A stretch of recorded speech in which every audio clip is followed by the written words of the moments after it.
Hello, sports fans. Jim Coyle with Indiana Sports Beat Radio. Thank you for stopping by our YouTube channel. Make sure to hit the subscribe and notifications toggle so you never miss a thing. All of our content up here every day.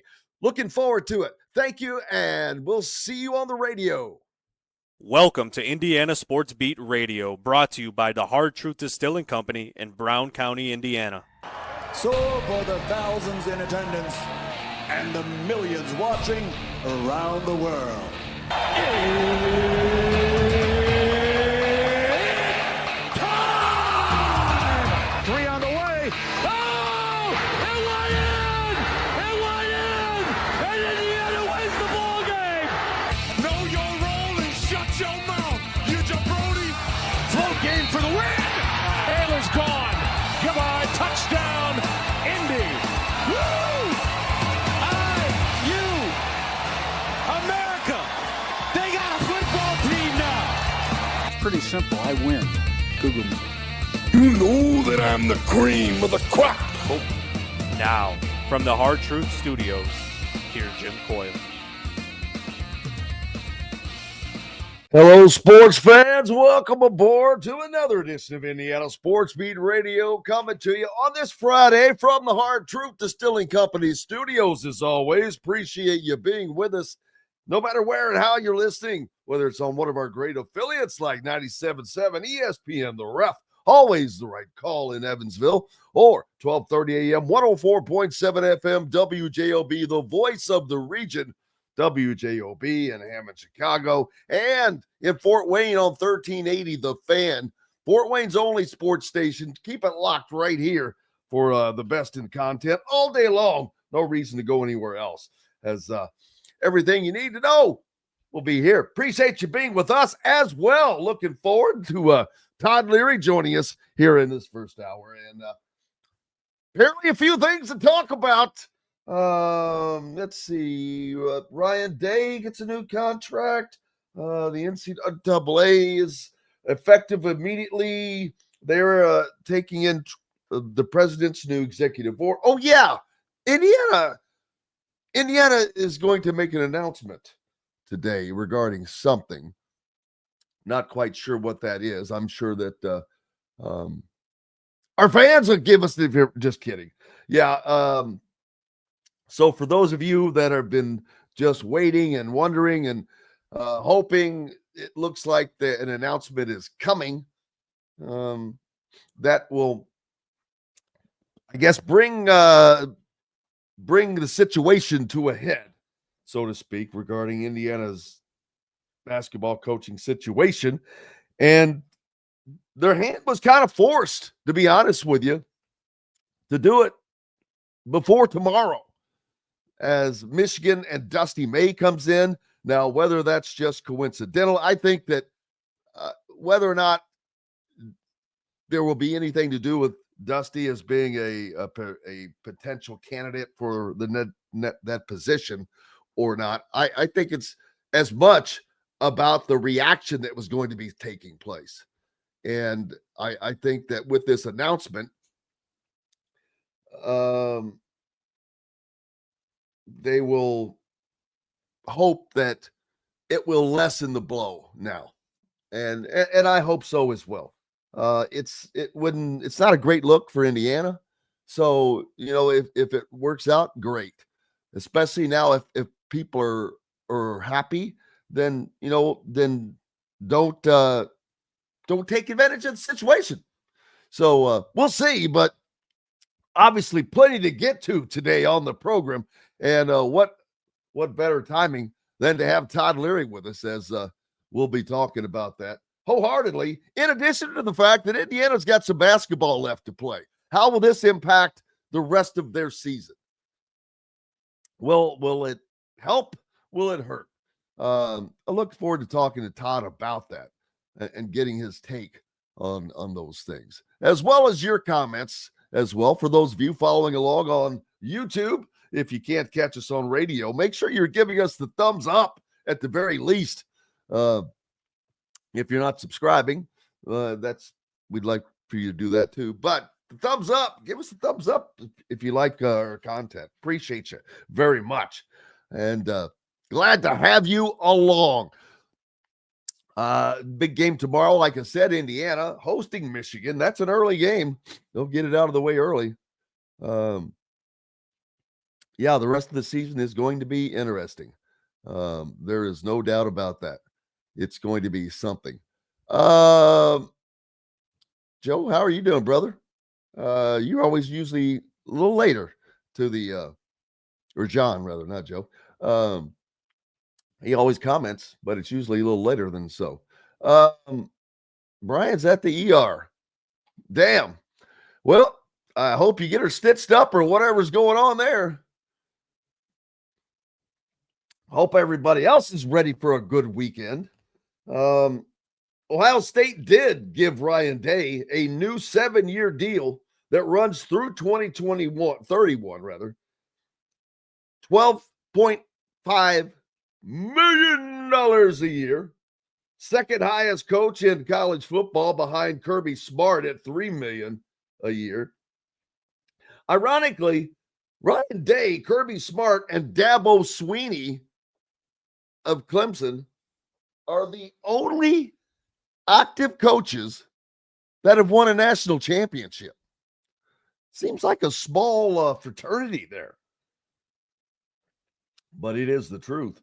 And I mentioned the executive order. I think that was yesterday. I mentioned that it was signed in regarding the trans ban, keeping men that were people that were born a male at birth, that you cannot compete as a female in athletics. And the NCAA has immediately adopted that as well. So what was going on at San Jose State last year, I can't remember, that volleyball, I believe, where several teams were opting out of playing that team because they had, in essence, a man on their team. So looking forward to that. Congratulations to Cheryl Sizemore and Brick and Ivy Realty as well, as you will see a change coming along. But always think of Cheryl, especially if you're looking for a home, especially if it's in the Indianapolis area.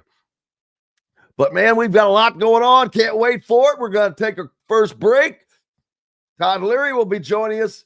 Appreciate having you guys along, as always. More coming up from the Hard Truth Distilling Company studios. I think there's going to be some hard truth today. Back with more right after this. At Ben Davis Chevrolet and Ben Davis Ford in Auburn, we're your one-stop shop for all of your automotive needs. We have the area's best selection of over 300 vehicles, including new cars, trucks, vans, and SUVs. Plus a huge selection of pre-owned vehicles in stock. And if we don't have what you're looking for, we'll find it for you. We also have top-of-the-line service and parts, plus a collision repair center, and we're competitively priced on everything. For sales, service, collision, parts, and more, we do it all. Come see us today or visit us online at BenDavisChevrolet.com and BenDavisFord.com. Whether it's a night out with the family, after work with colleagues, or catching the game with friends, Bubba's 33 is the place for you. Bubba's 33 offers a mouthwatering menu of selections that are all made from scratch every day. The portions are big, but the prices are small. And with over 50 big screen TVs, you'll never miss the big game. Bubba's 33, pizza, burgers, beer. If you're looking for a home in the Indianapolis area, you need Cheryl Sizemore from RE/MAX Advanced Realty. Cheryl Sizemore has over 2 decades of experience, and that could be the difference in getting the home you want in today's tough housing market. Reach out to Cheryl Sizemore from RE/MAX Realty at Cheryl@IndyHomePros.com or 317-701-0838. 317-701-0838. Let Cheryl Sizemore help you find the home you want today. Located on 325 acres in beautiful Brown County, Indiana, Hard Truth Distilling Company is the biggest and the best craft distillery around. While Hard Truth is already known for producing internationally awarded whiskeys and spirits like Hard Truth's sour mash bourbons, sweet mash, and hard road ryes, as well as their cinnamon vodka and the always popular toasted coconut rum. Hard Truth Distillery offers so much more. With a full-service restaurant, ATV, and distillery tours, as well as live music, you can spend an entire day at Hard Truth Distillery while making your entire family or group happy. And that's the hard truth. Hard Truth products are available across Indiana as well as many other states. So no matter where you shop, if they don't carry your favorite Hard Truth product, tell them you want the truth, the Hard Truth. Hard Truth Distilling Company encourages you to enjoy all of their products responsibly and to never drink and drive. Welcome back to the Hard Truth Distilling Company studios on this Friday. Unfortunately, that brings in the king of myjumpshot.com, Todd Leary, shot fathered. Welcome aboard, brother. Thank you. Good morning to you. That's a good one. A lot of buzz going on right now with Indiana basketball, and I think that it was going to be an odd weekend. I think it still will be of sorts because while I know Dusty May is a fan favorite of a lot of people, I don't know. I honestly don't know if he will leave Michigan after a year. But Todd, to give you some information, he has an extraordinarily low buyout for a first-year P4 coach that had to be negotiated with purpose. So that's when I researched that was the only reason I would have allowed myself to put his name in this conversation. And so, and because of that, it has to be in there. That and the fact that we know that this is a dream job of his, but is it a dream job at this moment? Yeah. I mean, it's obviously, I don't think any of us outside of the May family know the answer to that question. And we can all speculate and guess and educated guess as much as we want, but we don't really know. But I'll just say this. I mean, I think 30 or 40 years ago in 1980s and 90s college basketball, it probably would have seemed like a crazy story for someone to go somewhere and then leave 1 year later and go to another school. But it's not that crazy anymore. It seems to happen fairly regularly. And so, it wouldn't be unprecedented. It's not, I think it's a lot of speculation. I think would we be having that conversation if they were not having a pretty successful year? I mean, I doubt it, but he is. So we are having it. And, here's the one thing I hope in this scenario is that, I mean, this hire has to be right. Like it just has to be. I mean, I think we all agree with that. I'm being Mr. Obvious, but, they need an extensive search and they need. That extensive doesn't mean interview 1,000 people. It means they need to identify 2 or 3 people and go after them. And that's a lot of pressure. Let's be honest. No, there's no doubt about it. There's a lot of pressure on, coaches and players and all that stuff in the heat of battle and play. Well, if you want to translate that into your athletic director, I mean, there's a lot of pressure on this hire. Just like there was on the football coach hire. And they obviously, I think everyone would agree, hit a home run on that one. So, to do that twice, I think Dolson's got an opportunity here to go down as one of the best ADs, certainly in Indiana history, if he can make a good hire here in the basketball program. Well, I'm glad you made that point because now that you say that, he, without question, has the possibility to go down as the greatest. Yep. Because if you can return Indiana basketball and you gave Indiana football life, that's like giving life to a corpse. That's Moses stuff, man. So, yeah, you're right. He would go down as the greatest in the history of the university. And it should be a lot easier than it has been for basketball, especially now with the changes in NIL and the portal. And for all the people that think, well, who would want to come here? Trust me. Everyone. Stop it. There's a line. There's a line. That's a ridiculous statement. People are forgetting. I don't care. People that are saying that are not in the know. They don't understand how the big time sports business works, because there are a few coaches that are at their destination. Like that's their destination of where they would want to end up. And that's probably a half a dozen, maybe 10 coaches that are at the spot no matter what job opened up. Mark Pope's an example. Like, he's not leaving Kentucky unless he gets fired or goes for an NBA job. And there's a few guys that are in that circumstance. everybody else is open and fair game, and Indiana is still on that top. You can say 10 list, but that's kind of even a joke. It's probably on the top 3 or 4 lists of people who are not at their end destination or where they their alliance is. I mean, it's a sought after job. Forget the fact that they have all the tools. I mean, the NIL budget makes it, I'm going to say, one of the easiest jobs in the country.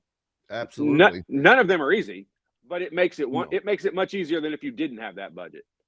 They have resources Right. that few programs offer. Right. Few programs. Wipe your camera off if you don't mind there. Yeah, I don't know what's going on there. And what would keep Dusty from taking this job, in your opinion? This is Did that work? This is all opinion stuff. I What's mean, that? just did it work? Oh yeah, that's fine.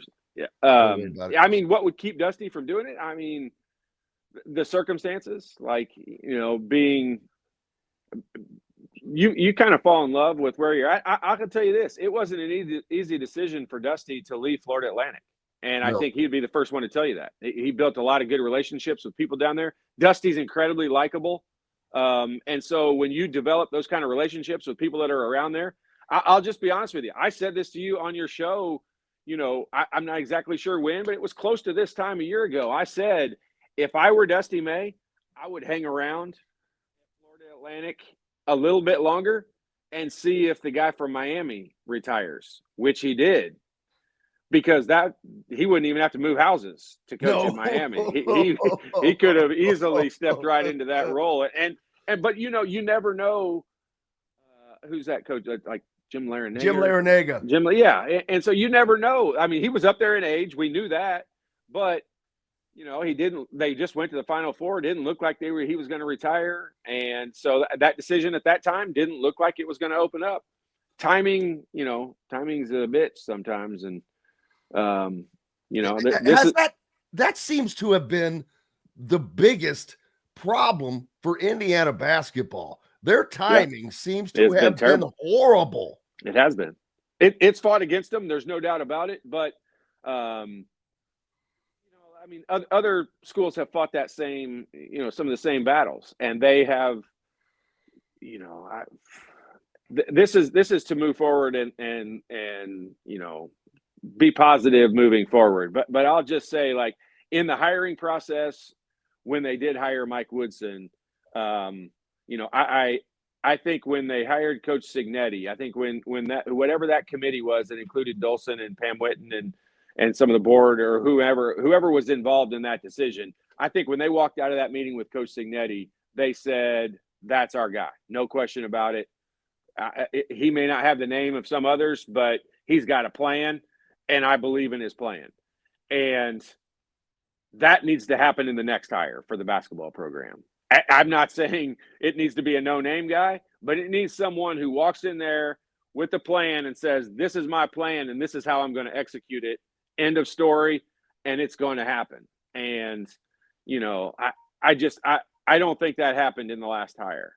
And I also don't think Dolson and Pam Whitten were the decision makers in that last hire. And so hopefully this time it's just a different process. Yeah, well, I think that there's not going to be much doubt that the process will be a little different. I think the success in football will bear that fruit, and it's time to let the guy whose job it is to do that without interference. And he's proven that he is more than capable of doing that. And I'm talking, of course, about Scott Dolson, the athletics director.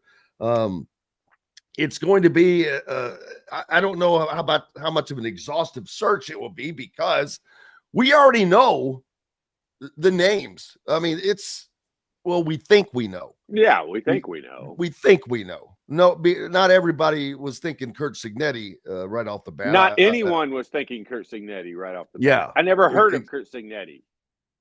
Well, I had heard of him only because I have to follow it, but it didn't take long for those to fall in place. But and football is such a different beast, because you're trying to create a program that had nothing. This Indiana basketball is a sleeping giant. And all it takes is the right coach to pour his little magic water on top of it, and that beanstalk is going to shoot to the sky. But Indiana is just one of those programs to where a lot of programs can be made better quickly today, but Indiana can be made great quickly because it is a great program. It is a blue blood. I don't care what people think. You don't lose blue blood status. You are what you are. You have that tradition, and it will be there again. I have great confidence in that because knowing they're just the right coach away. Well, look, you look at, take the programs as a big whole, and you have a bunch of boxes that you need to check. And those boxes, that when you're talking about how awesome is the Indiana job for a coach who's looking at it, when they take a look at something like that, they're looking at all the tools that go along with it. The facilities, Indiana has good facilities. The NIL budget now, I think, probably jumps into number one category of what you look at. Indiana checks that box. Indiana just down the list has, their blue blood status, especially when it comes to the tools that they have to offer a coach that's going to come in. So that puts them in another category. I use this as an example, not to rip on them, but just so that you can understand.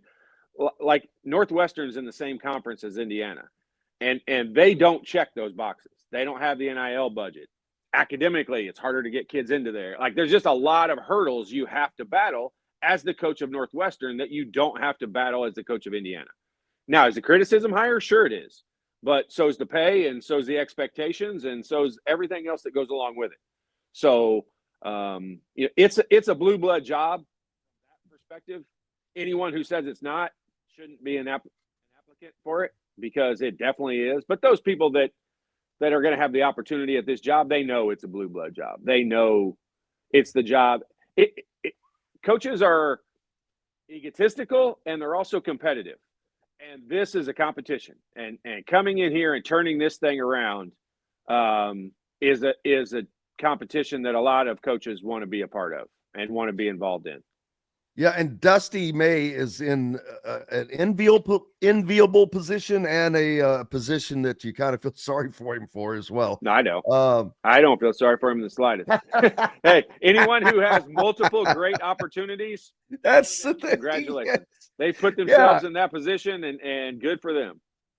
Yeah, I'm like, he's got a rough life. What do I do? I stay here at Michigan and at one of the biggest universities in all of college athletics, or do I take one of the biggest jobs in all of college basketball at my alma mater, my dream job?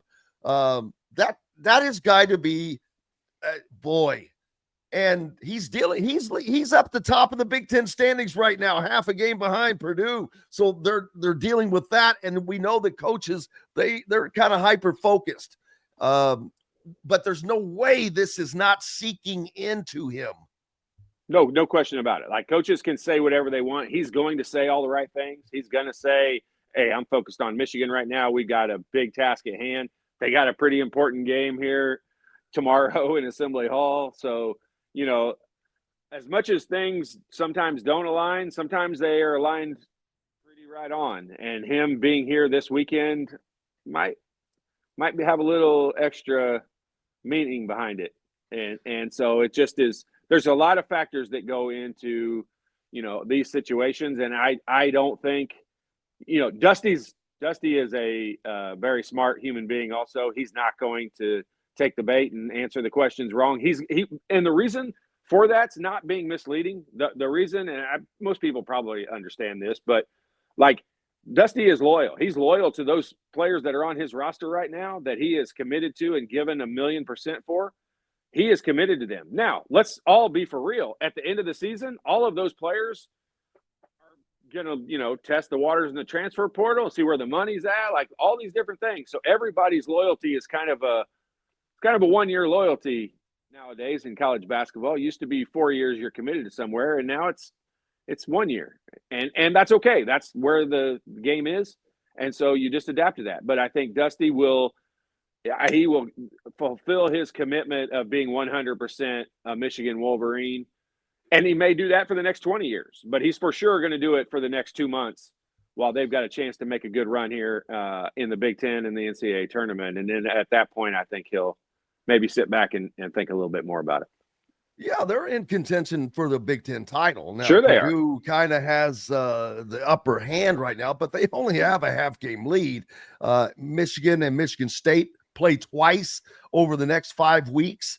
Big games there. Purdue has big games coming up. They've got to play at Indiana again, amongst others. So this race is far from over.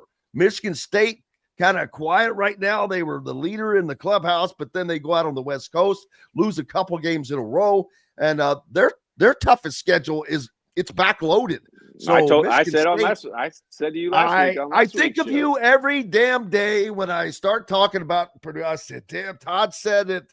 This is how it was going to be," because I didn't pay attention to Michigan State's schedule, and once I did, I'm like, Todd looked at this schedule ahead of time. Yeah, it was definitely backloaded. Like they had a. But I will say this: it was. No games are super easy in the Big Ten. You've got to play well to win them. And Michigan State put themselves in a really, really good position. But if you looked at their schedule, they're not they've got to beat you technically. Like Michigan State is not one of those teams. They're not going to overpower you. They're not going to, stifling defense and shut you down to 50 points generally. They're not going to make a million threes and shoot you out of a game. They're just technically going to pick you apart, and they've got a pretty good tactical coach sitting over there on the sidelines that's good at coaching this type of team. So I wasn't trying to be disrespectful to Michigan State at all. I just looked at their schedule and I look at their roster, and I've watched them play numerous times. I knew they had some tough games coming up, and I still think they'll probably end up with 5 or 6 losses when it gets to the end of the Big Ten regular season. And I think Purdue, I'm surprised at Illinois. I do think at the end of the year, Illinois, once they get to the tournament, is going to be the team to beat. They battle a lot of injuries and illnesses. And they played really well together early in the year. I know you didn't ask me these questions, but the Big Ten as a whole, I think at the end of the year, it's going to have, Purdue's going to be up there, and Michigan and Illinois. Yeah, there's only 5 teams that even have a shot right now. And if I were being honest, those other, they're within 2.5 games. So things can happen. I just don't expect Purdue to lose 4 out of their final 8 games. And that's what it would take for one of those teams to catch up. So that's why I'm like, yeah, that ain't happening. So I agree with you. It's between those 3, and I think that it may end up being between Michigan and Purdue. Michigan's got a hell of a combination. We'll talk about that more coming up in a minute. But what they run out there, whoo! And I saw somebody say that they were concerned as far as like Dusty being mentioned as a new coach because he runs 2 bigs. And I'm like, you are only showing your ignorance.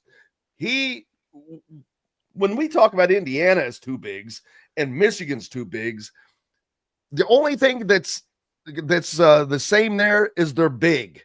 Other than that, it's different. Right. Danny Wolf is a prolific 3-point shooter at 7 foot. Vladislav Golden is not prolific, but he will step out and take it and can take you out there. And he battles inside. I mean, he kind of led them to that win the other night at Oregon toward the back end of that game with some great post play. Yeah, and the bigs are I think we should call them tall instead of bigs, because exactly Danny Wolf's tall. I think you're right. He's the primary ball handler on that team. When it comes down to crunch time, he may not be like in the first half. People might watch the first half and be like, I thought Leary said Wolf would handle the ball all the time. When it gets down to crunch time and they're running that high pick and roll, they're going to run it with Danny Wolf with the ball in his hands and Vlad setting that screen. But I think Vlad, Golden, and Ballo, I think their stat lines probably match up pretty similarly. But other than that, that's the only similarity between the two, because no one on Indiana is like Danny Wolf.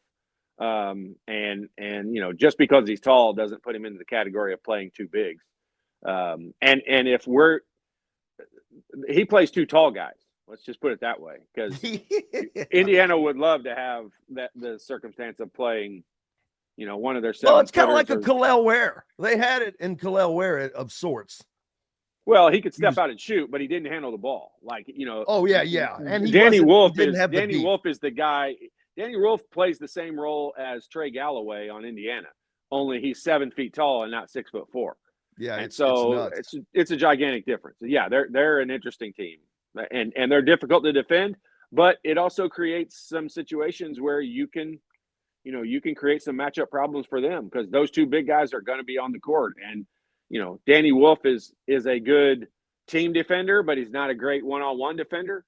And if you had a guy that could go at him with some quickness, you could create some problems. But they definitely create issues for other teams. We'll talk more about that in the next segment with Todd. But something I want to talk about as well is Mike Woodson. His legacy as a player. He was a great player. He was one of the great players in IU history. And I hope people don't forget that, because you just have to separate the two, to be honest with you, because they're 2 completely different things. And I don't think that he did anything with malice during his tenure.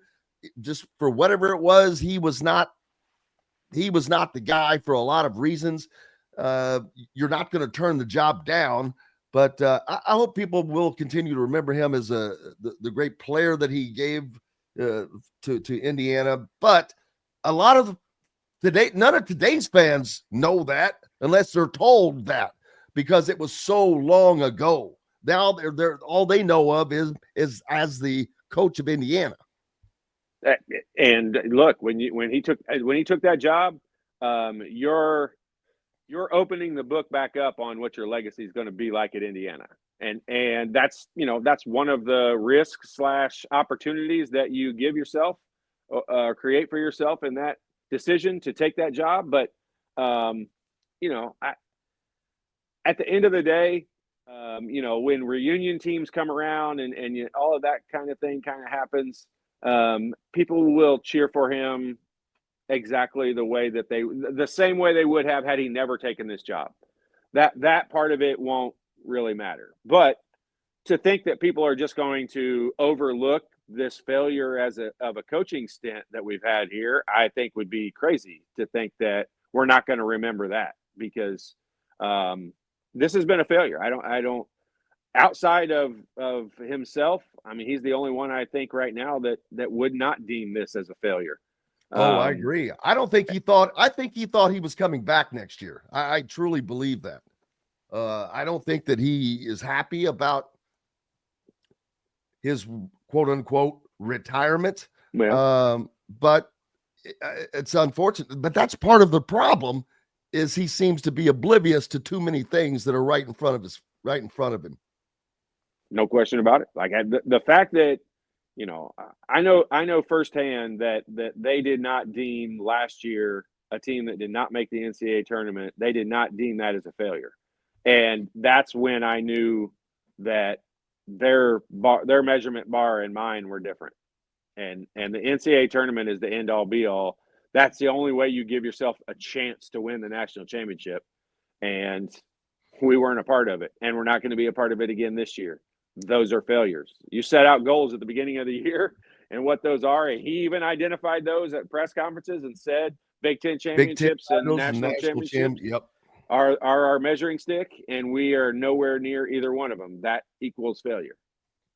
Absolutely. And do you have a top 3?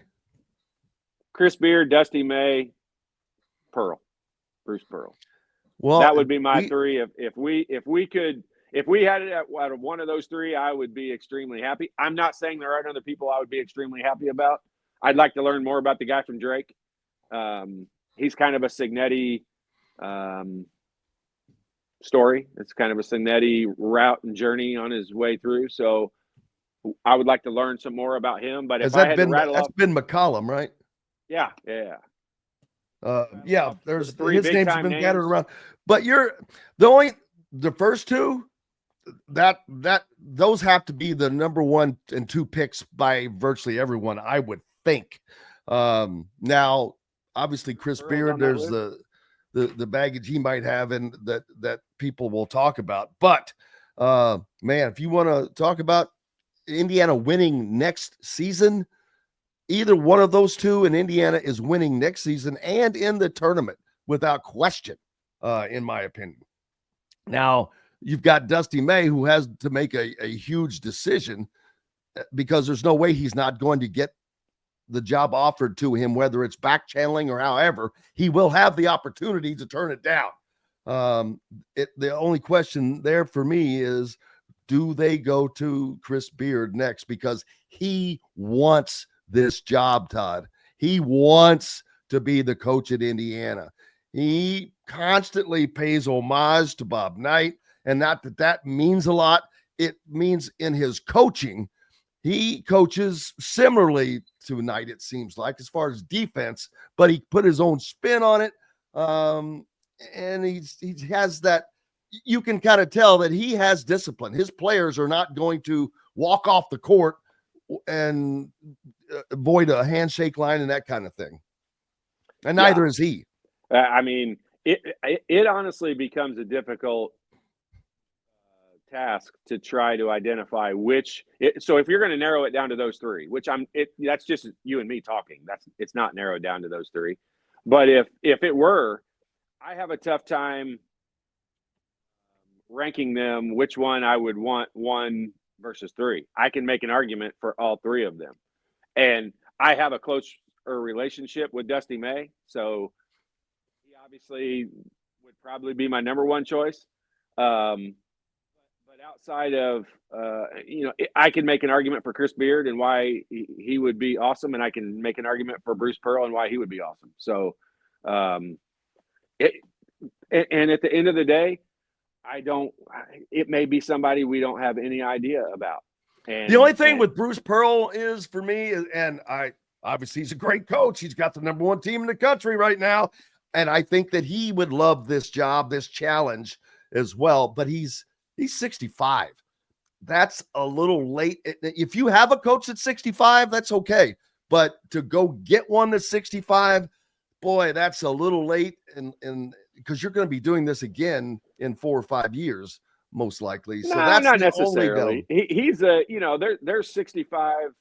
Rick Pitino is a young 74, right, man. Right. There's Archie Bunker looking 65, and then there's guys who look pretty young at 65. And Bruce Pearl's got so much energy. You watch him on the sidelines, like I would not let age scare me in that regard. He's got, if things were cooking and things were going well, he's got 10, 13 years left in him.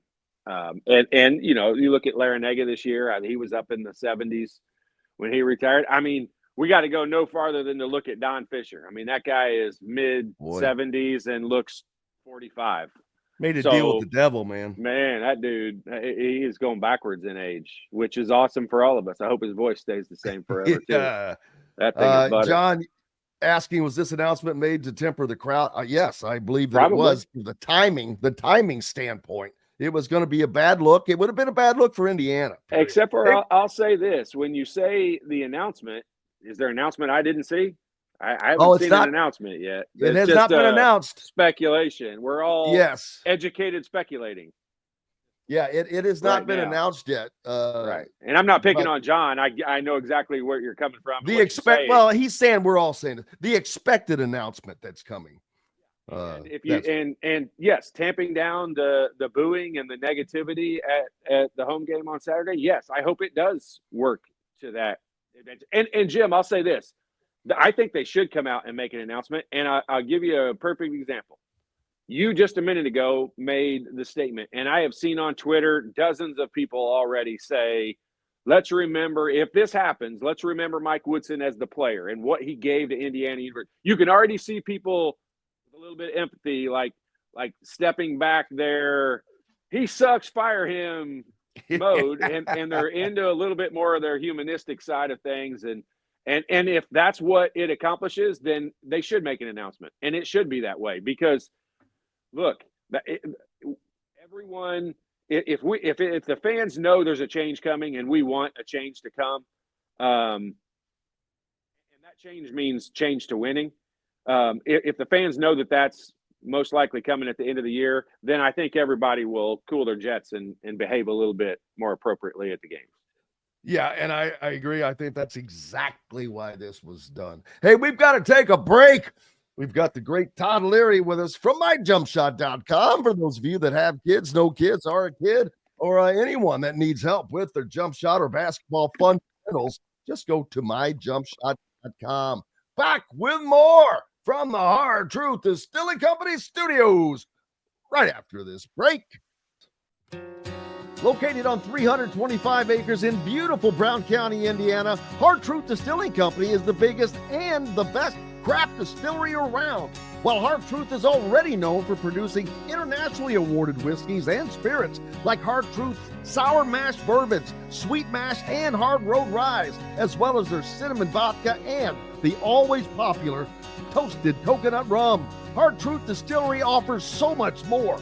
With a full-service restaurant, ATV, and distillery tours, as well as live music, you can spend an entire day at Hard Truth Distillery while making your entire family or group happy. And that's the Hard Truth. Hard Truth products are available across Indiana, as well as many other states. So no matter where you shop, if they don't carry your favorite Hard Truth product, tell them you want the truth, the Hard Truth. Hard Truth Distilling Company encourages you to enjoy all of their products responsibly and to never drink and drive. Ugly Grouper, located on beautiful Anna Marie Island, Florida, is the place to be, and not just because they have unforgettable meals, including locally sourced seafood. The Ugly Grouper has your favorite craft beers and cocktails, along with live music every day. The Ugly Grouper is family-friendly, able to host private parties, and has the biggest grouper you've ever seen. The Ugly Grouper is the place to be on Anna Marie Island, Florida. Tell them Indiana Sports Beat sent you. Go to theuglygrouper.com for more information. When it comes to apparel and promotions, Freethink has you covered, literally, whether it's 24 or 200 shirts for sports leagues, businesses, or groups. Freethink Apparel and Promotions can also create your very own merchandising store. Freethink Apparel and Promotions did it for Indiana Sports Beat Radio, and they can do it for you. Whether it's screen printing, embroidery, digital printing, promotional products, vehicle wraps, or anything else under the promotional line. See what Freethink Apparel and Promotions can do for you at freethinkapparel.com. At Ben Davis Chevrolet and Ben Davis Ford in Auburn, we're your one-stop shop for all of your automotive needs. We have the area's best selection of over 300 vehicles, including new cars, trucks, vans, and SUVs. Plus a huge selection of pre-owned vehicles in stock. And if we don't have what you're looking for, we'll find it for you. We also have top-of-the-line service and parts, plus a collision repair center, and we're competitively priced on everything. For sales, service, collision, parts, and more, we do it all. Come see us today or visit us online at bendavischevrolet.com and bendavisford.com. Welcome back to the Hard Truth Distilling Company studios on this Friday. Heading into the weekend, I hope you got good plans to head out to Indiana. We'll host Michigan tomorrow in an early game with Dusty May. And yesterday, ESPN was the first to, I think, Pete Thamel and Jeff Borzello were the first to release the news that Mike Woodson is not expected to return to Indiana next season. Of course, that's something that I wasn't shocked about. I think we all expected that, but you never know until you know. And so now they move forward. How does this impact the team for the rest of the year? Because strangely enough, as bad as this team has been, they still have an outside shot, Todd, to make the NCAA tournament. Not that I expect that, but had they won the Maryland and Purdue games, which were within their grasp, they'd probably be on the brackets right now, first four in or last four in rather. And that changed everything. They still, because of their schedule, they still have big time games starting tomorrow with Michigan, followed by Michigan State, Purdue. You get a couple of those quad one wins, and that can change the fortunes. I don't know that they can get enough done to do that, and I don't know how this will impact that, because if they do everything else the same, there's probably not going to be much change. I wonder what Woodson's approach is going to be for the rest of the season. It's going to be different, no doubt. Yeah, I mean, until they are statistically eliminated, yeah, I mean, you can say they have a chance to make a run. They haven't played in a fashion that I think would prove to us that they're. I mean, I was. I enjoyed watching the Purdue game. I thought they played well. I thought that not just played hard, or shouldn't have to say they played hard. They should always play hard. But I thought they played well in that Purdue game, where there were signs of hope. Where I thought, they could build off of a lot of things. But then the Wisconsin effort was horrendous, and it was terrible. And they never sniffed having a chance at winning that game. And so, then I go right back into negative Nancy mode on the whole thing. And you can say until they're statistically eliminated, which all they have to do is make the Big Ten tournament, and they won't be statistically eliminated because they could still win the Big Ten tournament. But they are, shockingly enough to say it, they are talented enough and probably capable of doing that thing. I think right now they got to fight to not be in the bottom three, and I'm not tongue in cheek saying that. Like, I truly mean, like, they need to make sure they don't implode. And the one thing I will say about this scenario, though, I don't think this will negatively impact. If anything, it might galvanize them a little bit, and they all might come together and say, let's do it for the Gipper and go out there and, maybe sometimes all it takes is some little spark. And there are a lot of times when teams in all sports are able to turn things around, and you try to go back and pinpoint what little thing happened that created that situation. And sometimes it's the most minor little detail or little thing that happens. And that's not this scenario. This is not a minor situation. But I do think like something could galvanize them to be able to come together. And I think right now the one thing they've got to do is win their home games and just try to make sure that they don't finish in that bottom three of the Big Ten. Yeah, and as far-fetched as that would have sounded a few weeks back, Washington and Penn State are safe in the first two of those out. But Minnesota, Northwestern, and Iowa are now all tied for that third spot that if somebody does not make the tournament at 4-8 in the conference. Iowa's actually 4-7. But Indiana has 5 wins in the conference. So they're one win off of what being those guys are being in that group. And that can very well happen. You got Michigan State, Purdue coming up. It's going to be close. I don't think that will happen. I think Indiana will take care of business enough to stay out of that. That would be the ultimate embarrassment for this Indiana program, but we'll worry about that if and when it happens. But I just wonder, will it loosen the team? Will it how do they take this? Or do they care? Because most of them weren't going to be back next year anyway. Right. So I people that wonder about the team being, just they weren't. How many of these guys were going to be here next year regardless? Most likely none, in my opinion. Like, I don't know that any of them. I think Trent Sicily is the one guy we can count on for next year right now. And that's a pretty good starting point to build your team around. You've got a coach, whatever new coach you're going to have coming in. I mean, he's got a legitimate big time recruit that's committed and going to Indiana University, no matter if you and I are the coach. So that's a good sign for Trent Sicily. We don't have to worry about the whole Liam McNeely situation of him, jumping ship and going somewhere else. And I'm not saying that derogatory to him. He looks like the smartest guy in the room right now with his decommitment to Indiana and the train wreck that this season has been, which maybe it wouldn't have been had he come here, but I don't think anyone's going to blame him for the situation he's put himself in. No, absolutely not. And this Indiana team now has to deal with all this and take on a Michigan team tomorrow that is fighting for a Big Ten title. And they had a close game with Oregon the other night, a battle. Yep. And it's going to be a very difficult team for Indiana to match up with. We talked about Danny Wolf earlier, and you mentioned how he is the primary ball handler and also a prolific three-point shooter. Then you've got 7-1 Vladislav Golden, who I assume that's going to be Ballow's assignment. So who the hell is going to handle Danny Wolf?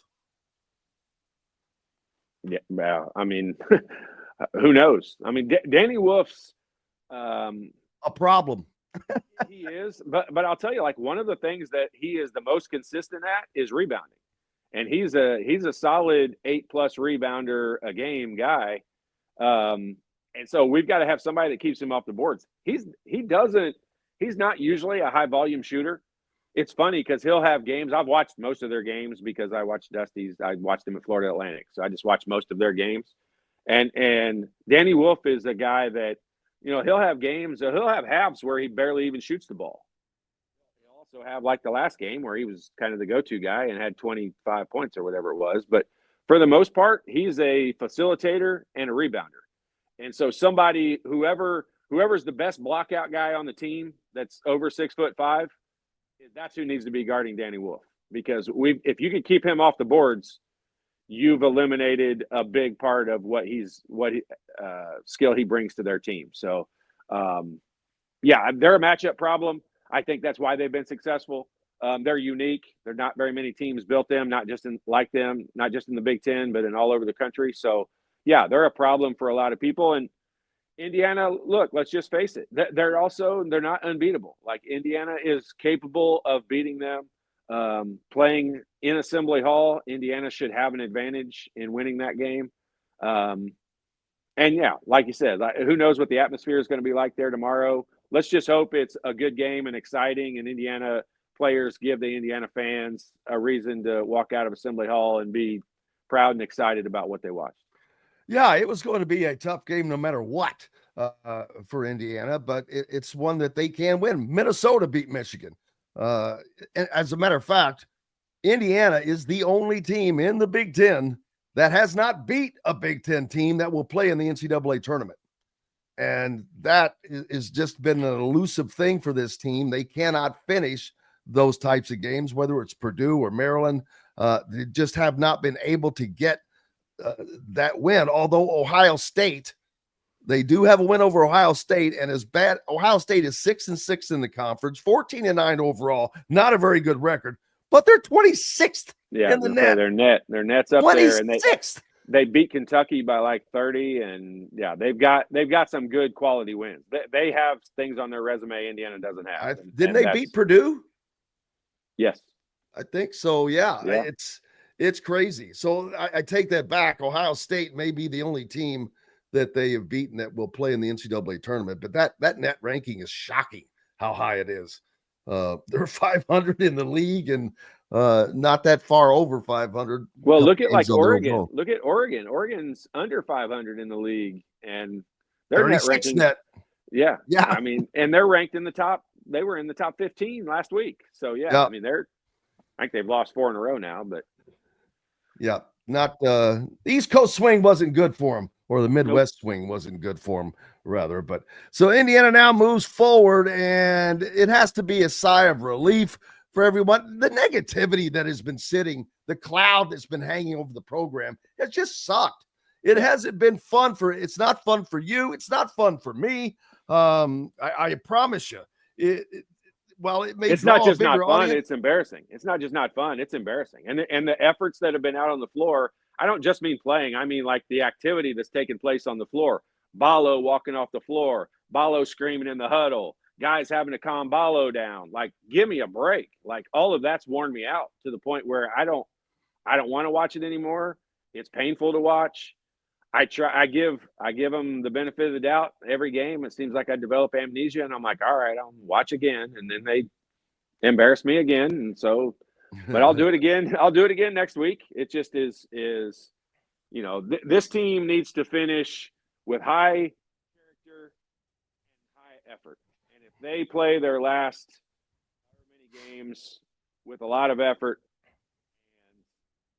themselves the way they want to be remembered at Indiana University, we'll all applaud and be proud and be okay with how this season plays out, because there's nothing we can do about to change it right now. We're in such a terrible position as a program that it's not, you know, I'm beating a dead horse here with that one, but we just have to ride this season out and get through it in as good of a character manner as we can. Oh, absolutely. And the healing, because the fan base, it's just been such a fractured program, and to now kind of put a salve over that and heal that. And winning cures everything. Trust me, look at Indiana football again. They went from not being able to get people to stay in the stands past halftime raising ticket prices 3 times what they were before. Yeah, to not being able to get into the damn place. So yeah, and trust me, that will happen faster with Indiana basketball, because there's so many people that are just waiting. They have been waiting for so long, Todd, for this thing to be what it should be. Yeah, there's no doubt about it. And you know, I think a lot of coaches would agree with the statement of saying the whole Big Ten, and for that matter, the whole NCAA, is better off when Indiana University is good. And, you know, the Big Ten is better off when Indiana is good.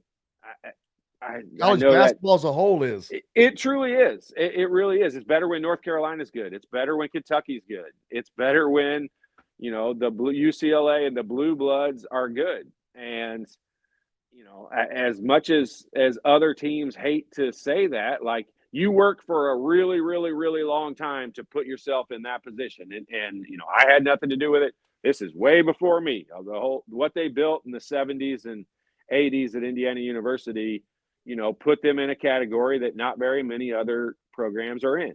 And there's other teams that have joined that category, but Indiana is still in it. You can't take away those national championships that they have. Now, it's time to stop talking about those. It's time to start working on putting new one up on the banner, up on the wall.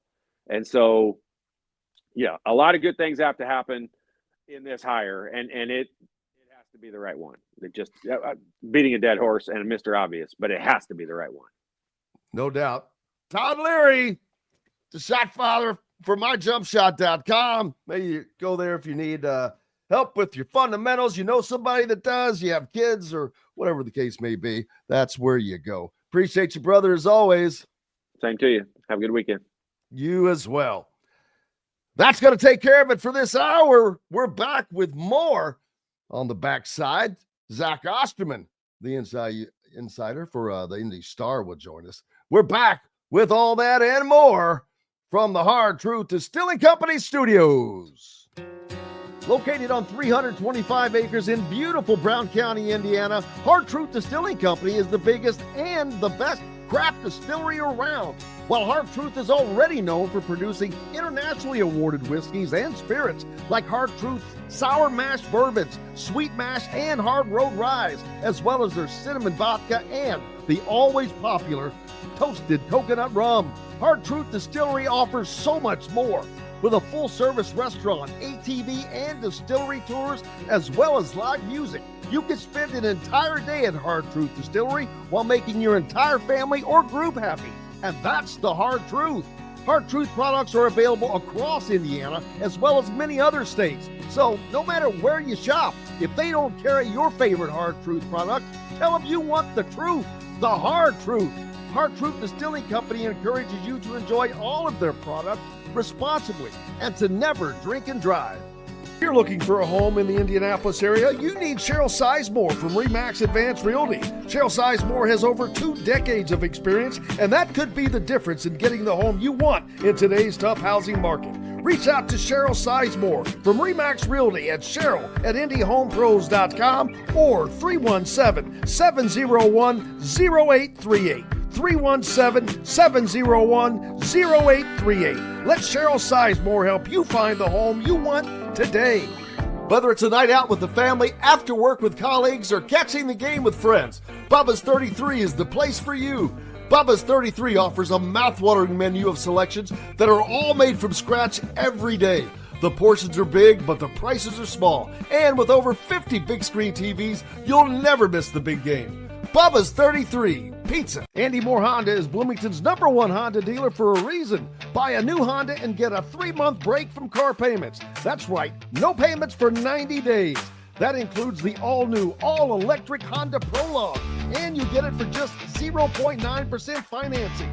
Or the 2024 Honda Ridgeline Black Edition or the Honda Accord LX, both for just 1.9% financing. Get more to your door from AndyMooreHonda.com, Bloomington's #1 Honda dealer and your best place for new and used vehicles. Welcome back to the Hard Truth Distilling Company studios on this Friday. Appreciate you being with us as always. Joined now by the great Zach Osterman, the IU insider for the Indy Star. Anything going on, Zach?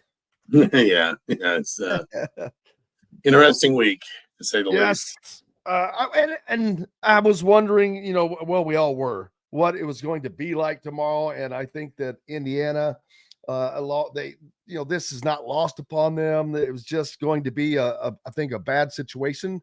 And I think they just decided to get out in front of it, knowing what the end result was most likely going to be anyway, in hopes of kind of tamping down a lot of the negativity and the negative feelings that have been batted around.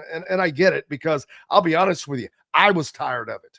I was tired of talking about it, tired of hearing about it, because it's kind of, what's coming. So just, I keep telling people, I was like, man, just let it play out. Let it play out. And now it seems like it is heading in that direction, although an expected announcement, I don't know that that's coming today or before the game or not, but it's expected one is coming at some point soon. Yeah, I mean, what I would say is, just like what I've gotten to a point of feeling comfortable reporting, it adds up kind of last check last night. Nothing was finalized or resolved. I think everybody broadly agrees on sort of the direction of travel here, but these things have to be, there are layers to anything like this, and I'm not saying this will happen, but there can always be snags and hiccups and left turns, and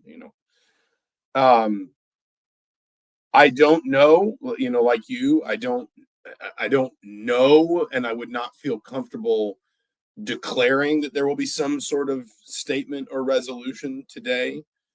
I do think, and this is just, my opinion, and I want to be careful about inserting my opinion as a beat writer into the slipstream, but I do think Indiana needs to address this in some form, whether there is some sort of finalization to announce or not, simply because I don't think this is just a response to the Michigan game, like in the idea of Dusty May. I think everyone could see the inherent potential awkwardness of that, a mile away.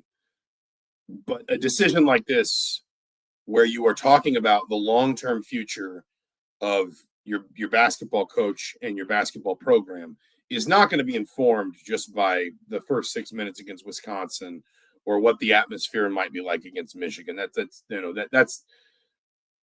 There is a much wider sort of lens that is going to be cast around a decision like this. And so I'm not saying you need to rush it. I'm not saying you need to sort of force it through, but because it is out there in the, kind of in the discourse now, I think something needs to be addressed before tip-off tomorrow. I don't know what, and listen, I don't, if there isn't some sort of resolution here to confirm or announce, I don't envy the person who has to figure out what to say. But I don't think you can just kind of let this float out there indefinitely, because I think it at that point it begins to contribute to the awkwardness in a way that I think is frankly damaging. Yeah, and it's also a weird situation for Dusty May, who is going to be in a position of having two great results from a hard decision for him, because there's no question he will have the opportunity of, I don't want to say an offer, because that's maybe different of what will really happen, but he will definitely have the opportunity to turn down any opportunities if he so chooses, or he can just stay where he is at a great situation. So, and he's only been there a year, but way back when I first started looking at this stuff and I researched his buyout, and I'm like, he's got a really low buyout for a first-year P4 coach, and that cannot be accidental. But even with that, it doesn't mean anything. I know he likes where he is. I was having a conversation with someone very close to him last night. But of course, how would you not? He's at a major university, and Arbor's a great place.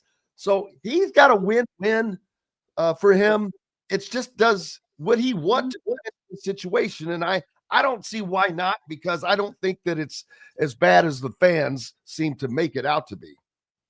Yeah, I mean, I also just think, like, and obviously I want to be careful with the way I sort of phrase things, because I don't want people to take, something as fact that I'm presenting as either like hypothetical or opinion. So, like, hypothetically speaking, if the job comes open, like, and I know you weren't suggesting this, but Indiana can't go to a place where it's only focusing on one candidate anyway. Like, Indiana, there are ways in which this job has probably not been this difficult in 50 years in terms of, maybe some fan apathy or impatience, in terms of, Indiana's, obviously, I don't think this is controversial to say, and this is not specific just to one coach. It's kind of, a 25-year problem, but Indiana's sort of, recession away from, maybe its play, where it was in the sort of firmament of college basketball. On the other hand, there are ways in which this job is probably more appealing than it's been in a really long time. Revenue sharing, NIL, I think there's going to be a stark divergence in college basketball when rev share hits, between football schools and schools that will at least prioritize basketball to a point. Indiana, of course, will be one of, the leaders, I think, in that area, financially speaking. If that's kind of what you have, if you're Indiana, and again, hypothetically speaking, the job does open up, you should absolutely examine a coach who took Florida Atlantic to a Final Four and is now having success in the Big Ten. And it's sort of one of those where for years we said, does Indiana need to hire an IU person, an IU alum or something? And the answer always felt like, hire the right person, and if they have IU ties, that's even better. That kind of describes Dusty May to me. But the list, should not and will not, sort of begin and end with Dusty May. If you know what I'm saying. Like, there's got to be more examination of where Indiana is as a program and what Indiana's looking for, because I've pointed this out a lot in the last year. I wrote this when Kentucky hired Mark Pope. Programs like this don't tend to hire home runs. They tend to sort of, like, they don't tend to hire great coaches. They make them. John Calipari went from Memphis to Kentucky. I think you could maybe make the same argument for Bill Self going from Illinois to Kansas, but in the modern era of college basketball, there are a lot more examples of Roy Williams going from being an assistant at UNC to Kansas, John Shire and Hubert Davis, Tom Izzo at Michigan State. Judd Heathcote went to Michigan State from Montana State. Gene Keady went from Western Kentucky to Purdue. Bob Knight went from Army to Indiana. Like, Mike Krzyzewski did the same thing at Duke. Much more often, jobs like these make great coaches rather than hiring them. And there, I think, are a variety of reasons for that. And we can probably leave a more in-depth discussion of that till down the road, because, if we get to that point, there'll be plenty of time to discuss it.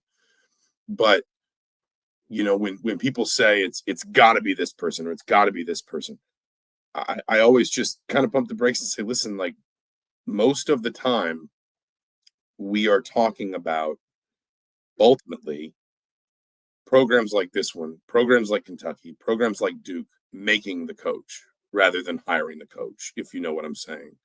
So, there's going to be a lot of focus on Dusty May tomorrow, of course. I think there will also just generally be a fair amount of focus on Dusty because he's in the Big Ten, and he's probably the only, winning. Yeah, well, no, of course. If he's not, I mean, listen, no coach who's not winning is ever. You never. There's no hot board for any job in the world that includes a guy that's 4-12 in his conference. But it's also because realistically speaking, you look around the Big Ten, he's probably the only sitting Big Ten coach somewhere else that would be a realistic candidate for the job if Indiana wanted to explore that. But, I do not think the lens will be trained solely on any one candidate here. Indiana, if the job opens, and in particular, if it opens with, some time left in the season, whether it's some sort of negotiated announced retirement or whatever, and I don't want to speculate too much. I really don't. In Indiana's, I think, though, going to have some time to really stretch its legs in this search, and I think if it gets to that point, I think it should. And by doing this now and just kind of setting the table, it gives them that time. And I think they're in a much better position than they have been, and at least in the last cycle, where they kind of got pigeonholed after going after Brad Stevens and really kind of going all in there. And then there didn't seem to be a lot of available candidates that were interested. It was just a different situation this time around. You've got multiple people that Indiana can and will look at, two of which, without question, definitely would love to have the job. Dusty is one of those, but I don't know that he would love to have the job at this moment. Can't speak for him. He's in the first year of a great situation. Chris Beard someone mentioned earlier, I like the analogy, would walk through hell in a gas suit to get to Bloomington. But that's, and he checks some boxes, but he's also got a suitcase with him that Indiana may not be wanting to look at, but you can't ignore what he's done and is doing at Ole Miss. No, I mean, listen, again, I don't want to go crazy with names. I think we're all going to have, I suspect we're all going to have, long lists. And I think that, there's going to be an element too of what's Indiana looking for, not just stylistically, but, age profile, background. I think about, for example, if they're not perfectly analogous, of course, they're different sports. But, when Scott Dolson went into the search that ended with Curt Cignetti, he had a very defined list of things he was looking for. He wanted a coach that had several years of successful experience as a head coach, running their own program, winning seasons, postseason appearances, etc. He wanted a coach with an offensive background. He wanted a coach that had coached quarterbacks before, because he felt like that was, a place like Indiana's got to have a head coach that can make quarterbacks and can understands how to build an offense around and develop quarterbacks. He wanted a coach, and this was the most specific one, but he wanted a coach that had been a recruiting coordinator at some point in his career, because recruiting coordinator is not a job of, I guess I don't need to get too deep into this, but recruiting coordinator is not like a job of you're the one who's going out and recruiting everyone. That's the recruiting coordinator is the person who keeps everything organized and says, we need this many players at this position. This is how many we've offered. You need to go visit this one, and this one this week, and this one, and this one next week. The recruiting coordinator is the one that's in charge of the big board somewhere in the football facility that has, all of the details, and they keep track of all of that in their minds. I bring all that up because I think Scott Dolson was actually very forensic in the way that he built the profile that he took into the search that landed on Curt Cignetti. And I suspect if this job comes open, and I'm going to keep qualifying that until I don't have to anymore, just to be careful, that he would take a very similar approach to this, that it wouldn't simply be, well, just get me these 5 numbers and I'll call until somebody says yes. That there would be a real sort of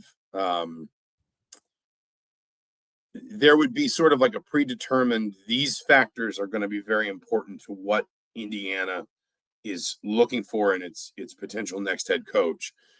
And, if that settles on somebody like Chris Beard, then it does. If that winds up shooting the moon for, one of the dream candidates that I don't think we even need to list because I think people know who they are, then, so be it. In Indiana, then maybe Indiana turns out to be one of those, few instances of a high profile program hiring an already high profile coach. But I just, there's a lot of road to travel between here and where we are now and there. And I suspect Indiana's going to be, there's nobody's going to rush through it, if you know what I'm saying. Absolutely. Well, it's going to be an interesting day tomorrow as Indiana welcomes in a Michigan team that is looking to stay at the top of the Big Ten standings. Indiana still not mathematically eliminated from potential postseason play, although I know it sounds a little crazy, but they've got opportunities coming, man. Q1 games that are big time. If they could swing some wins and maybe just pick up some galvanization from this, who knows? The possibilities are still there. Maybe not be the most expected thing, but it's still there, brother. I know you'll be at Simon Scott Assembly Hall tomorrow. Absolutely. I'll see you there. Absolutely. Make sure you're giving Zach Osterman a follow and a subscriber to the Indy Star. Keep local papers alive. Back with more. Coach Shannon Griffith joins us. Indiana, number 3 in the Big Ten by USA Today and the college portal, in the college football portal rankings. Number 9 overall. Some good news. We'll talk about that on the backside when we return to the Hard Truth Distilling Company studios. Andy Moore Honda is Bloomington's #1 Honda dealer for a reason. Buy a new Honda and get a 3-month break from car payments. That's right, no payments for 90 days. That includes the all-new, all-electric Honda Prologue, and you get it for just 0.9% financing. Or the 2024 Honda Ridgeline Black Edition or the Honda Accord LX, both for just 1.9% financing. Get more to your door from AndyMooreHonda.com, Bloomington's #1 Honda dealer and your best place for new and used vehicles. Ugly Grouper, located on beautiful Anna Marie in Florida, is the place to be, and not just because they have unforgettable meals, including locally sourced seafood. The Ugly Grouper has your favorite craft beers and cocktails, along with live music every day. The Ugly Grouper is family-friendly, able to host private parties, and has the biggest grouper you've ever seen. The Ugly Grouper is the place to be on Anna Marie Island, Florida. Tell them Indiana Sports Beat sent you. Go to theUglyGrouper.com for more information. When it comes to apparel and promotions, Freethink has you covered, literally, whether it's 24 or 200 shirts for sports leagues, businesses, or groups. Freethink Apparel and Promotions can also create your very own merchandising store. Freethink Apparel and Promotions did it for Indiana Sports Beat Radio, and they can do it for you. Whether it's screen printing, embroidery, digital printing, promotional products, vehicle wraps, or anything else under the promotional line. See what Freethink Apparel and Promotions can do for you at freethinkapparel.com. Located on 325 acres in beautiful Brown County, Indiana, Hard Truth Distilling Company is the biggest and the best craft distillery around. While Hard Truth is already known for producing internationally awarded whiskeys and spirits like Hard Truth's Sour Mash Bourbons, Sweet Mash, and Hard Road Rye, as well as their cinnamon vodka and the always popular Toasted Coconut Rum. Hard Truth Distillery offers so much more. With a full-service restaurant, ATV, and distillery tours, as well as live music, you can spend an entire day at Hard Truth Distillery while making your entire family or group happy. And that's the Hard Truth.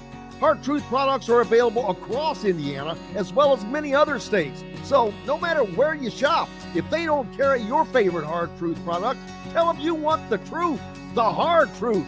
Hard Truth Distilling Company encourages you to enjoy all of their products responsibly and to never drink and drive. Welcome back to the Hard Truth Distilling Company studios on this Friday. Coach Shannon Griffith joining us, and normally it's all football, man, but crazy day. I hope you did some research this morning, because it may be a little hoops action in with you. Shannon couldn't join us yesterday. but on with us today. And boy, did you pick a day. Yeah. To come on. Boy. I had Zach Browning on last night, and even though my show is football, we had to discuss the happenings of yesterday evening as well. Yeah, what did you and Zach from the Hoosier.com to say? Well, I think Zach has a pretty good insight on things just based upon his own coverage and what he does for Indiana rivals and such. But we just kind of discussed the fact that losing those two games where, end of game type of situations, there didn't seem to be a precise way of how they were going to try to get that last shot. It was all forced shots. I mean, the last game, especially where they get the ball beyond the mid-court and it's a rush to throw it up, and they didn't have to have that type of scenario. So it was almost like a free-for-all backyard basketball of, dribble down the court and throw it up. And it just looked as if there wasn't a rhyme or reason for what they were doing in that last parts of those ball games. And I would assume say, well, not to interrupt you, but there's a reason why it looked that way. Yeah. Because that's exactly how it was. Yeah, right. Well, you would assume that every coach or any coach would have a dedicated play, certain areas that they cover in practice so that, everybody's on the same page. But it sure didn't look like everybody was on the same page in those situations. And it led to two losses that ultimately could have been two wins, and we wouldn't be talking about this today. Absolutely. But what we are, and it's going to dominate things. But football, USA Today ranked Indiana the number 3 portal class in the Big Ten, number 9 nationally. That is huge.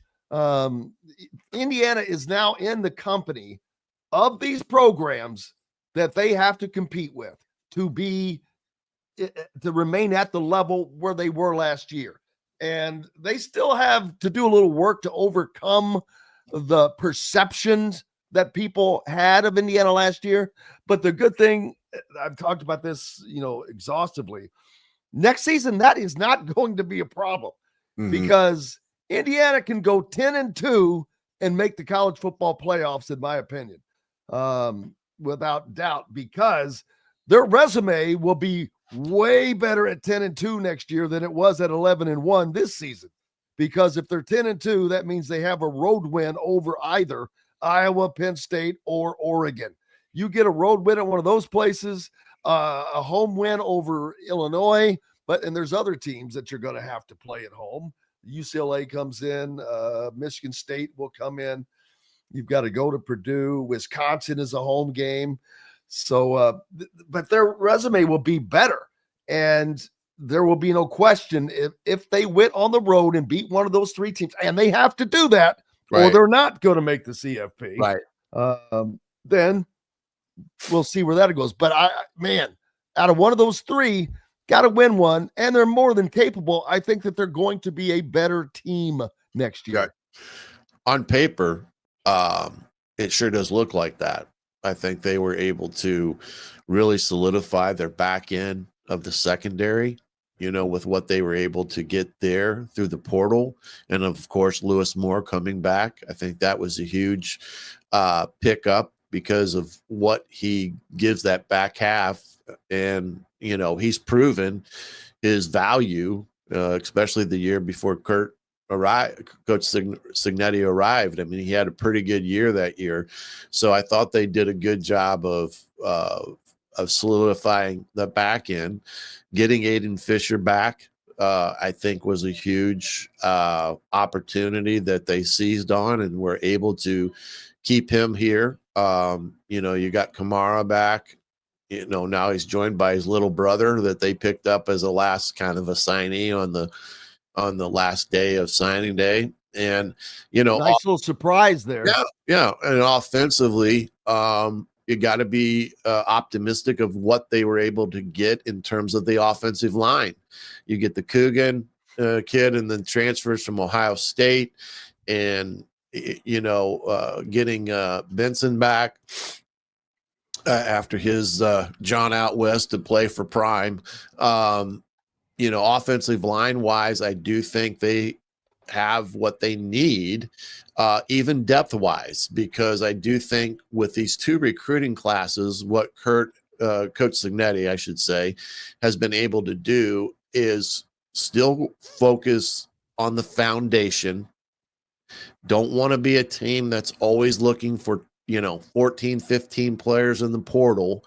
You want to build the young kids up through the ranks, and then eventually them step into the positions of importance. But, I just think that they were able to address and bring in some power forward type kids.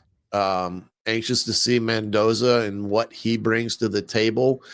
Everything looks positive there. His interview with Hoosier Connect, if anybody hasn't seen that interview, I would encourage you to go watch it, and you will see why that young man is a pretty darn good football player as a quarterback, because the way he handles himself, the way he talks, and you can tell that he has the mindset to go into a Coach Shanahan offense and pick it up relatively easily, I'm going to say.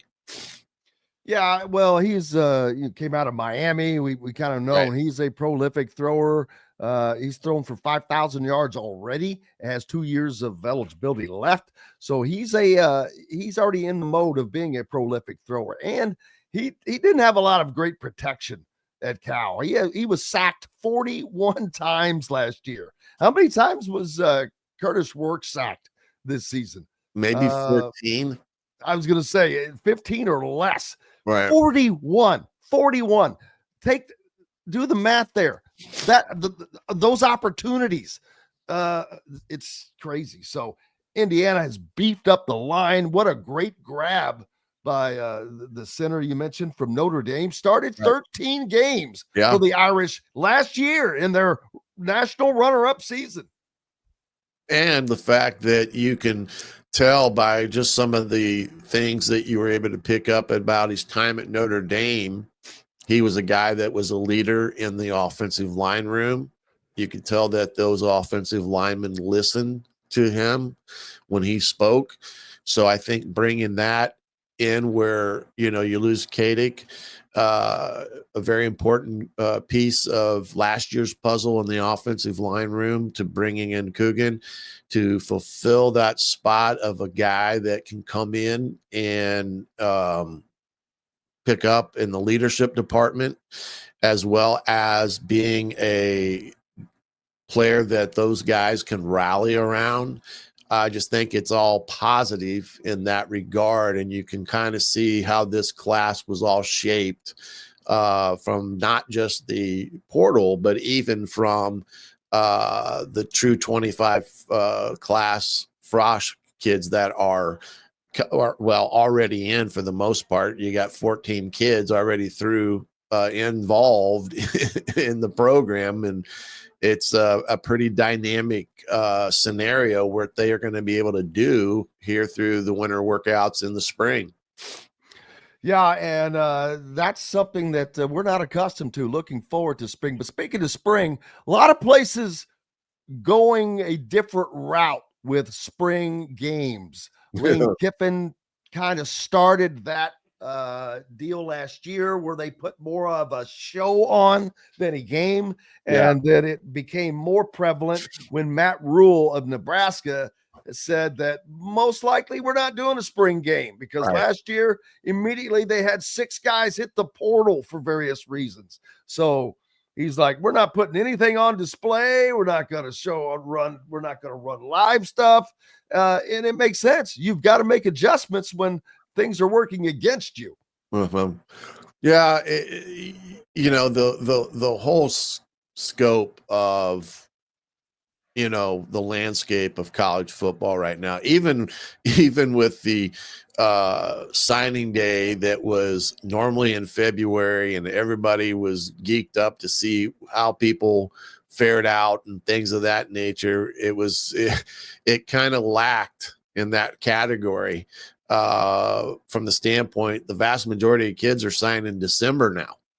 So having this February signing date per se was anticlimactic, I guess you could say, in that regard. And that's one of the changes with that. The landscape is changing. Coaches, how they do things are starting to evolve in what they do during this time period. Spring games, whether or not the value is there to have, especially if you're going to be rated with the spring portal, and kind of what Coach Rule was alluding to. It's still going to be an interesting dynamic, even though we're in year 2 of all this. One of the important things is the defense. Brian Haynes his unit was incredible. One of the best in the country. Have they been made better from the things they've made in the portal? Yeah, I do. I do think the fact that what they were able to bring in, especially in the secondary, was important as it pertains to adding a corner that is a little bit in the mindset of what they have already on the roster with D'Angelo. You get 2 corners that can be put on an island. It's a very beneficial way to attack an offense because now you can defend the run with more people than they have to block, and you still can be significantly sound in your back half and your coverage. So I do believe that was something that they've improved themselves in the back end. And I do think with some of the transfers that they were able to pick up along the defensive line will be beneficial as well. You lose a kid like CJ West, who was a huge get in the spring of last year, to what you were able to lock up in this early part of the portal, defensive line wise. I do think they did solidify themselves there. And the best move that Coach Signetti did as it pertains to the defense is taking the Broyles Award finalist and making sure he stayed at Indiana. And he alluded to that yesterday about who was knocking at the door. And I do think Coach Haynes probably was a benefit of some monetary gain between the time that he had initially agreed to an extension to what was put on the table here not too long ago. So I'm going to guess he's probably going to be in that 2.5 to 2.8 category million per year when everything comes out. Not a bad neighborhood to be in. Yeah. It's not bad to be wanted. But that's the price of doing business, man. We've seen what happened. Ohio State lost their DC to Penn State. USC picks up Rob Ryan. Oh my God. I think that maybe playing for him would be fun because it would kind of be like playing for Mike Leach. Yeah. You never know what the hell's going to come out of his mouth. I'm glad I don't have that belly. My God, he's expecting triplets, man. But, it's gonna be a fun one, and lots of excitement, man. I mean, people are generally stoked for football. You're looking at a program that we're not talking about having a bowl season. We're talking about whether or not they can return to the college football playoffs again. Not a flash in the pan, not a one-hit wonder. This is for real, and this is how it's going to be. And locking Bryant down, that is going to ensure that for a couple of years, probably. Yeah. If they can keep it, it's just amazing to see, not just a turnaround, because we've seen that stuff happen for a season, but really turn the program on its ear. And now you've got basketball to do the same with, but it's 10,000 times easier to do it in basketball than it is football. Yeah. and it'll be interesting to see how they can manage that, man. Tomorrow's a hot ticket. Indiana hosting Michigan in basketball. If you got any tickets, I guarantee you they're going for a little price. Really? Everybody looking for tickets. Yeah, it's just a big game just because of a lot of things. It's a big game, but obviously because of the situation that is going on at the moment. Well, I guess if there's a positive that's coming out of this, and like I've always said, you never want to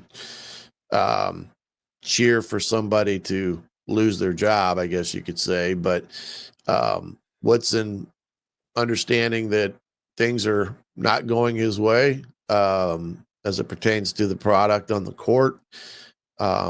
He has the opportunity to kind of go out the way he wants to go. And I think that Dolson needs to be commended for allowing that to occur, especially to somebody that's a legacy at Indiana. And, I think that's the important part of all this. And it'll give Indiana a chance to do it right and send him out on his way for whatever direction he decides to go. But they'll be able to do it, and they can start their in earnest search, which they probably have done a lot before this all went down, to find the next leader of a program. And can Scott Dolson do the same thing that he was able to do, finding a Curt Cignetti that was able to come in and right the ship and create excitement and get people excited about football at Indiana? We're sitting here talking about a subject matter that people would not even be interested in discussing right now, Indiana football in February. And that's the thing that winning does, and putting a guy in charge like Coach Cignetti and getting the full-fledged support behind him from Dolson and Witten, which is vitally important. And they've made a good investment. Now, can they do that with basketball? I would say will be a little bit easier in terms of, prestige and what Indiana basketball has meant through the years from Coach Knight on. Yeah, Mark H says IU is an emerging superpower. Football hoops has been irrelevant since 2002. Well, that's not quite true. They've won a couple of Big Ten championships along there. They were ranked number 1 along there. But the thing is, Indiana basketball is and always will be a sleeping giant if they're not great. And they are a sleeping giant right now. And all it takes is the right guy to come along and sprinkle that magic dust. And you want to see a program revive like the Phoenix. It will fast. Indiana, I expect Indiana to be in the NCAA tournament next season, of course. How good they'll be, I don't know. I have to wait to see who they get as a coach. But there will be a quick turnaround for Indiana basketball. Right. And you add the expected success of football again next season to the excitement of no matter what, there's going to be great excitement around IU basketball. You add that together. Indiana has never had that. No, never had that double punch at that level. Right. Well, and in this day and age, it's critical because it's a direct translation into the admissions and people wanting to come to Indiana to get an education, which is by far a top tier educational spot when you talk about academics and what Indiana has to offer. But your front porch of your institution is always going to be athletics, and it is affecting you either in a positive way or a negative way. And when you have the positives like Coach Cignetti's year this past year, I guarantee it, their applications for enrollment probably went up some because of that, and being on the national stage. That in itself is free marketing for your institution. I mean, you cannot put a dollar amount on that when you're in the national spotlight and talking on the Dan Patrick Show or Pat McAfee Show or whatever. It's free advertisement for the institution. So all being told, that's why successful athletic programs, football, men's basketball, in this day and age, you can throw in women's basketball, are vitally important to the overall success and health of an institution. No doubts, man. What's up for you the rest of this weekend? I'm going to chill. I'll give you a call later. I got to talk to you about a couple things. And other than that, it's Super Bowl Sunday, baby. That it is. Who's your pick, man? Everybody keeps asking me. I'm like, not that I have any insight. No, I'm like, how do you go against the Chiefs? Yeah, I just think it's almost one of those things that's a little bit impossible to try to go against the team that has been overly dominant in the Super Bowl for as amount of time as they have. And I think with Philadelphia, it's going to come down to what Jalen Hurts does. Is he on as a quarterback this game, and he can, go blow for blow with Mahomes? That's the ultimate undecided factor in this ball game. And of course, you've got a guy that you can tote the rock with Barkley. So that is another reason that can ultimately be a way of trying to shorten some of this game. Absolutely. Well, looking forward to it, brother. Enjoy your big Sunday. I hope you're in a recliner or the bowl of popcorn or whatever the hell you want to eat, Doritos or whatever's going on. All right, partner. I'll give you a shout later. Sounds good, buddy. Yeah. Shannon Griffith joining us here on Indiana Sports Beat Radio. We've got a little more to go. We'll finish it out with some more hoops talk. Thanks for joining us. Back with more right after this. Located on 325 acres in beautiful Brown County, Indiana, Hard Truth Distilling Company is the biggest and the best craft distillery around. While Hard Truth is already known for producing internationally awarded whiskeys and spirits like Hard Truth's sour mash bourbons, sweet mash, and hard road rye, as well as their cinnamon vodka and the always popular toasted coconut rum. Hard Truth Distillery offers so much more. With a full-service restaurant, ATV, and distillery tours, as well as live music, you can spend an entire day at Hard Truth Distillery while making your entire family or group happy. And that's the Hard Truth. Hard Truth products are available across Indiana, as well as many other states. So no matter where you shop, if they don't carry your favorite Hard Truth product, tell them you want the truth, the Hard Truth. Hard Truth Distilling Company encourages you to enjoy all of their products responsibly and to never drink and drive. If you're looking for a home in the Indianapolis area, you need Cheryl Sizemore from RE/MAX Advanced Realty. Cheryl Sizemore has over 2 decades of experience, and that could be the difference in getting the home you want in today's tough housing market. Reach out to Cheryl Sizemore from RE/MAX Realty at Cheryl@IndyHomePros.com or 317-701-0838. 317-701-0838. Let Cheryl Sizemore help you find the home you want today. Whether it's a night out with the family, after work with colleagues, or catching the game with friends, Bubba's 33 is the place for you. Bubba's 33 offers a mouthwatering menu of selections that are all made from scratch every day. The portions are big, but the prices are small. And with over 50 big screen TVs, you'll never miss the big game. Bubba's 33 Pizza. Andy Moore Honda is Bloomington's #1 Honda dealer for a reason. Buy a new Honda and get a 3-month break from car payments. That's right, no payments for 90 days. That includes the all-new, all-electric Honda Prologue. And you get it for just 0.9% financing. Or the 2024 Honda Ridgeline Black Edition or the Honda Accord LX, both for just 1.9% financing. Get more to your door from AndyMooreHonda.com, Bloomington's #1 Honda dealer and your best place for new and used vehicles. Hey, welcome back to the Hard Truth Distilling Company studios on this Friday. Grateful to have you along for the ride, heading out on the weekend. Hope you have some great plans. Sunday, Super Bowl. Just mentioned that a little bit. What's the weather going to be like? It's not that that affects us because we're not playing. I'm just curious. 37 for a high. No biggie.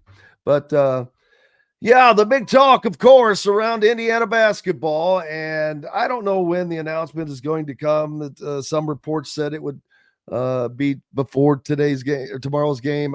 I don't know that. I don't know that that's necessary, although it would be nice for them to get out in front of it.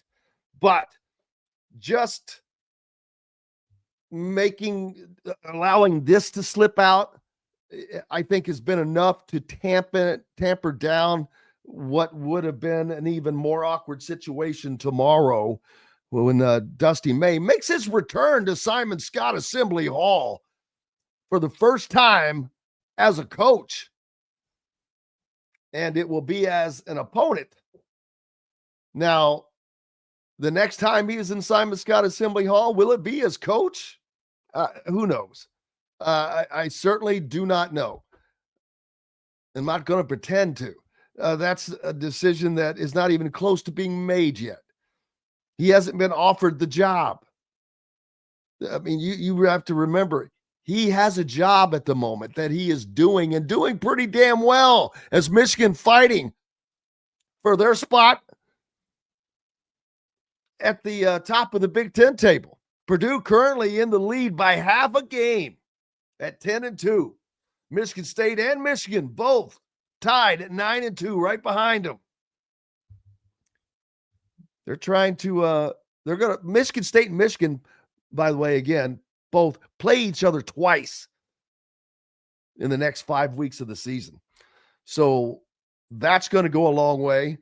I think Purdue plays Michigan State and Michigan again. They played Michigan once, destroyed them at home in Mackey. UCLA hanging around. They're only, 2 games back? So it's going to be fun to watch. I don't know how many teams are actually going to make the NCAA tournament from the Big Ten this year, though. Nebraska, they're trying, man. They're trying hard. Their net is up to 48. But they're going to be on that Mendoza line. Oregon, they're going to make it in. They've got a crazy net ranking of 36, although they're 2 games under 500 in conference play. Their USC is only 1 game under 500. Oregon, who was just ranked in the top 15, like Todd mentioned, USC has a better conference record. Crazy. They have slowly risen up. Ohio State, man, they're 500, but their net ranking is 26. That is staggering. Wisconsin's net ranking, 16. You got Purdue, they're the leaders at 10. Michigan, 17. Michigan State is 21. UCLA, 25. Maryland, holy smokes. Illinois, 14. Maryland, 15. Pretty solidly there. Of course, how's it going to play out for Indiana? Who's going to be the coach? Next coach? Who will turn it down? I truly believe this has to be Dusty May's to turn down. Now, whether that will be, how public that will be, it will probably only become public. Well, if he takes it, of course, it'd be public. But if he turns it down, he'll want that to be public because it's a good look for him to Michigan if he ends up turning it down. My big question is if that comes to be, and for whatever reason, Dusty May doesn't want to take the position at this time, because he's young enough that it will probably come around again. Not that you ever want to count on that, but he definitely loves where he is. And why would he not? Beautiful home, beautiful up in Ann Arbor, which is beautiful place. One of the biggest universities in the country. One of the biggest sports programs in the country. Not Michigan basketball, Michigan athletics. One of the biggest in the country. if he gets through this season without leaving, probably going to get a raise. And at that point, I'm not sure if that will affect his buyout. But it's going to work out well for Dusty May either way. He's either going to get the Indiana job, I believe, or a hefty raise. But if Dusty doesn't work out, for what, it doesn't even matter why. Do they go to Chris Beard next? I don't know if they will do that. And it'll be curious to see. I know that a lot of fans, and I would venture to say a majority, and by a majority, I only mean at least 51%. I'm not talking about 90, but from what I have seen, a majority of IU fans would prefer Chris Beard. I don't know, I haven't done research completely into his background, and that's the thing that you have to do. And I'm not talking about just the normal stuff. You have to talk to people at other programs that were around other people, because had that happened with Archie Miller would have never been the head coach at Indiana. The slightest research on him would have eliminated him, but none was done. That's why you have to do some other types of research.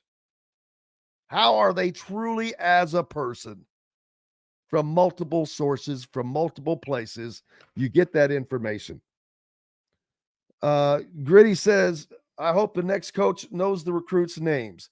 Don't think that's going to be a problem. I've never heard of that being a problem, except for one instance, one particular person. Joe's not a fan of Mick Cronin. Well, doing a pretty good job at UCLA. But I'm not saying that he should be the next coach or anything like that. He's got a funky buyout. I remember looking at him last season. He has a weird buyout. I don't remember what it is. I haven't researched it because I don't see him as being one of the guys. I just cannot imagine Indiana having to go past. It's a different situation than it was before. Before they didn't seem to have the candidates that appear to be available this time around. But it's going to give us something to talk about, people, for the next several weeks, because no coach is going to be named. They're playing. Their teams are going to be playing. The next coach at Indiana, their team is playing right now and will be playing in the NCAA tournament. So that's going to prolong this. Prolong you knowing, and it would just ramp up, and there's no point in escalating it again. Yeah, I want to know too, just like you do. And not that we're not looking and all that. It's just just chill. You've gotten what you wanted and we're hoping for. So now just relax. Just relax. Let the season play out. There's 9 more games, 8 regular season, and at least 1 Big Ten tournament game for Indiana. What can happen? What can they do? Can they catch fire a little bit? Get a little run in them. I mean, they've got some fun games that are coming up.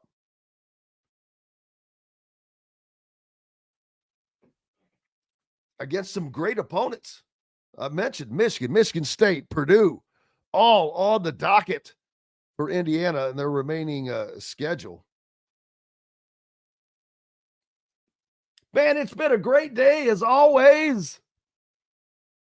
Big thanks to Todd Leary and everybody for joining us. Without you, we have no reason to be here and are appreciative. Hit the like button. For those of you joining along, following along on YouTube, please. It's easy. Just hit it. Touch it. Bam. It helps us immensely, and we're grateful for it. Oh, absolutely. Absolutely. Chris Collins, yeah, there's all kinds of names being batted around. It's going to be fun next week. Buzz Williams, Grant McCaskill, we'll talk about everybody. Come Monday. On Monday, it'll be all right. Appreciate you for joining us on the program today. Go out and have yourselves a great weekend. Tomorrow, Indiana and Michigan. Until Monday, I'm Jim Coyle. I will see you on the radio. Thanks for listening to Indiana Sports Beat Radio. Be sure to subscribe to our YouTube page for more clips and team coverage of Indiana basketball, football, and more. You can also find full episodes and tons of other content on thehoosier.com. We'll see you next time for another edition of Indiana Sports Beat Radio.